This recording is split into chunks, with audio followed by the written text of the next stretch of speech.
Good morning, citizens of the universe. From the beautiful and serene Fort Lyon, Colorado, we're bringing you yet another global transmission from the Fun Squad Central Command Headquarters on this Tuesday morning, 10th day of April 2018.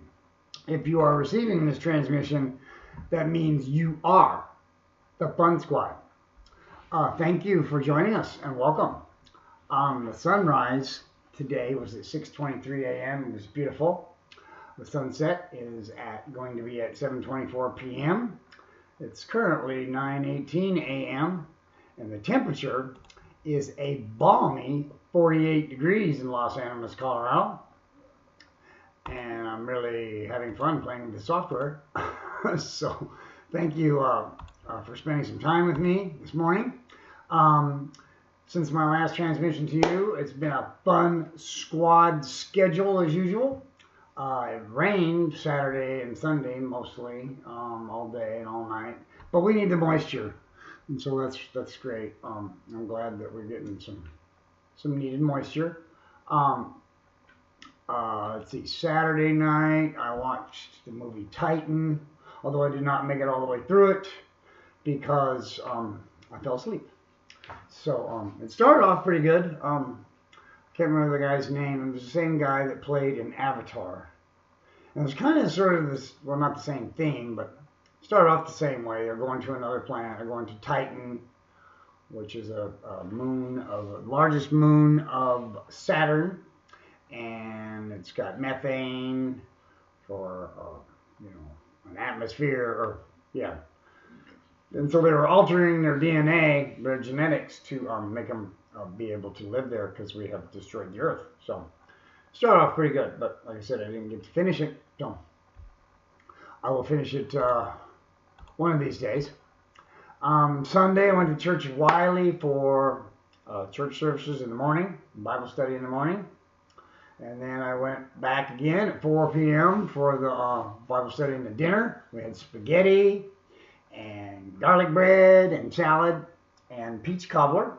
It was really good. And so that was great. It was always good to see those people. I love those people at the Wiley Church. They're such beautiful people. I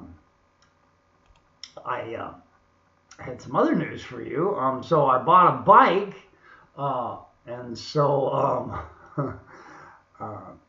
that was kind of neat. And here's the bike. It's a Mongoose bike. I only paid $25 for it because this guy had went to the pawn shop and was buying a bunch of bikes, so to bring here to sell. So he had a bigger one, but he wanted $45 for that, and I thought that was kind of too much. So I just kind of went with this one. It's a smaller bike, but it's in great shape. Brakes will all work. Everything works. It's a little rusted out. I need to get some oil, which I will do when I go get the truck, which I'm going to do at the end of this month. My sponsor Dave and his son Davey, are going to drive me up there to get the truck. So that's really great. I'm relieved about that. I don't have to drive it since I don't have a driver's license. So I was really relieved to hear him offer that. I told him I won't have any gas money till May the 30th. He says, "Oh, we'll work it out. Don't worry about it." So I thought that was really nice of him to trust me like that. So that's always a good feeling when people trust you. Dave is a good guy, and he worked for the railroad for a long time, for 38 years or something, until they finally sort of forced him out on a forced disability retirement. They gave him a break because he wasn't blowing the horn, because he was sleeping, admittedly, at the wheel. So I'm glad that he still has an income and retirement. That's nice. Yesterday, Monday, we had the community meeting, and Lynn, one of the directors here, did it. And I wanted to show you something that she shared with us. And it's a poem called Desiderata. And it was done by a guy, I can't remember his name now. Let's see. It was done by a guy, Max Ehrman, in 1920. And I wanted to read it to you. And it goes like this. Go placidly amid the noise and haste, and remember what peace there may be in silence. As far as possible, without surrender, be on good terms with all persons. Speak your truth quietly and clearly, and listen to others. Even the dull and ignorant, they too have their story. Avoid loud and aggressive persons. They are vexations to the spirit. If you compare yourself with others, you may become vain and bitter. For always there will be greater and lesser persons than yourself. Enjoy your achievements as well as your plans. Keep interested in your own career, however humble. It is a real possession in the changing fortunes of time. Exercise caution in your business affairs, for the world is full of trickery. But let this not blind you to what virtue there is. Many persons strive for high ideals, and everywhere life is full of heroism. Be yourself, especially do not feign affection. Neither be critical about love, for in the face of all aridity and disenchantment, it is as perennial as the grass.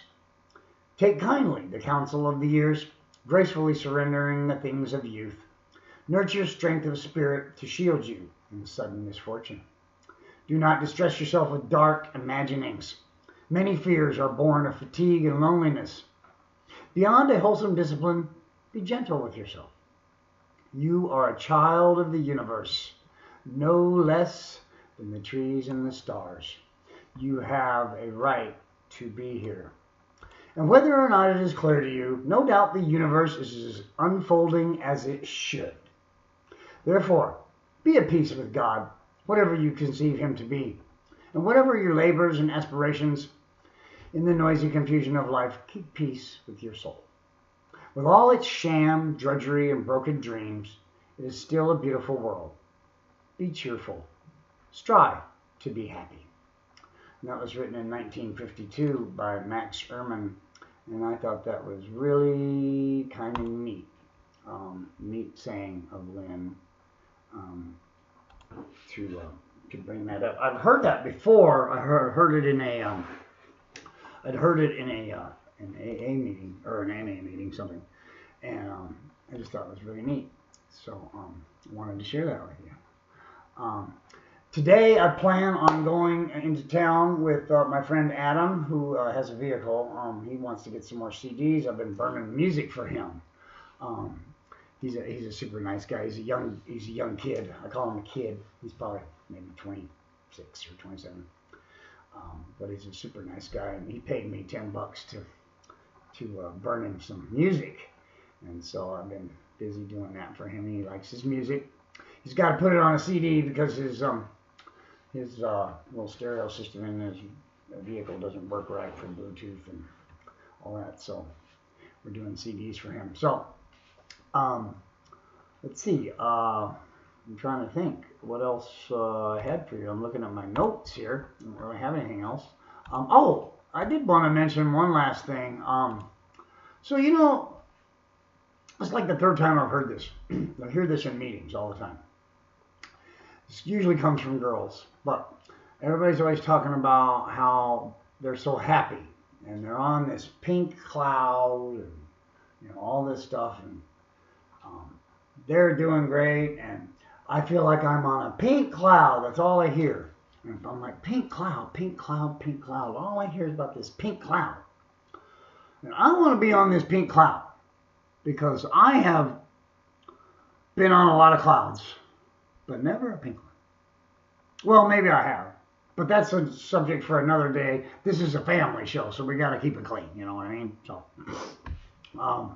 the pink cloud thing. So I was thinking about it, and I'm like, well, wow, I want to be on this pink cloud. This pink cloud sounds really neat. I would love to be able to feel what that pink cloud looks like. And I just haven't been able, you know, to get there. So one thing I learned about recovery, you have to be proactive. So I'm going to do that. I'm going to go after this pink cloud, and I'm going to do it very aggressively. What I'm going to do is when Adam takes me to Walmart, I'm going to take my wallet out, and I'm going to put a crowbar in the wallet, and I'm going to open it up like that. And then I'm going to take some money out, and I'm going to buy some pink sheets and some pillows. And then I can come home and put it on my bed, and I'll be on the pink cloud. And that's how I plan on getting on the pink cloud. But seriously, I wanted to just say that, you know, the pink cloud thing, I think that's great. And I'm happy for everyone that I hear the pink cloud, that they're on the pink cloud. And I think that's neat. I wish I could be on the pink cloud with you. And so I'm striving for the pink cloud. I've been thinking about that pink cloud thing a lot. So it does make sense, I guess, for you know, a lot of people to you know, it's easy to be as clean and sober here, and you know, you start getting your life together and stuff. But I'm still new. It's in fact, today is like my 90th sobriety day. I don't have my coin or my keychain yet, but I'll get them here in the next couple of days. I'm not in any big rush. I don't really need keychains or coins to remind me of my sobriety, but they are a nice little token, you know, so you can remember where you came from.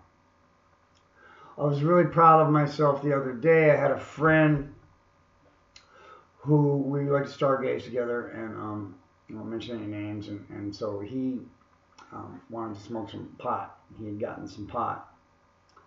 And I'm like, yeah, let's smoke some.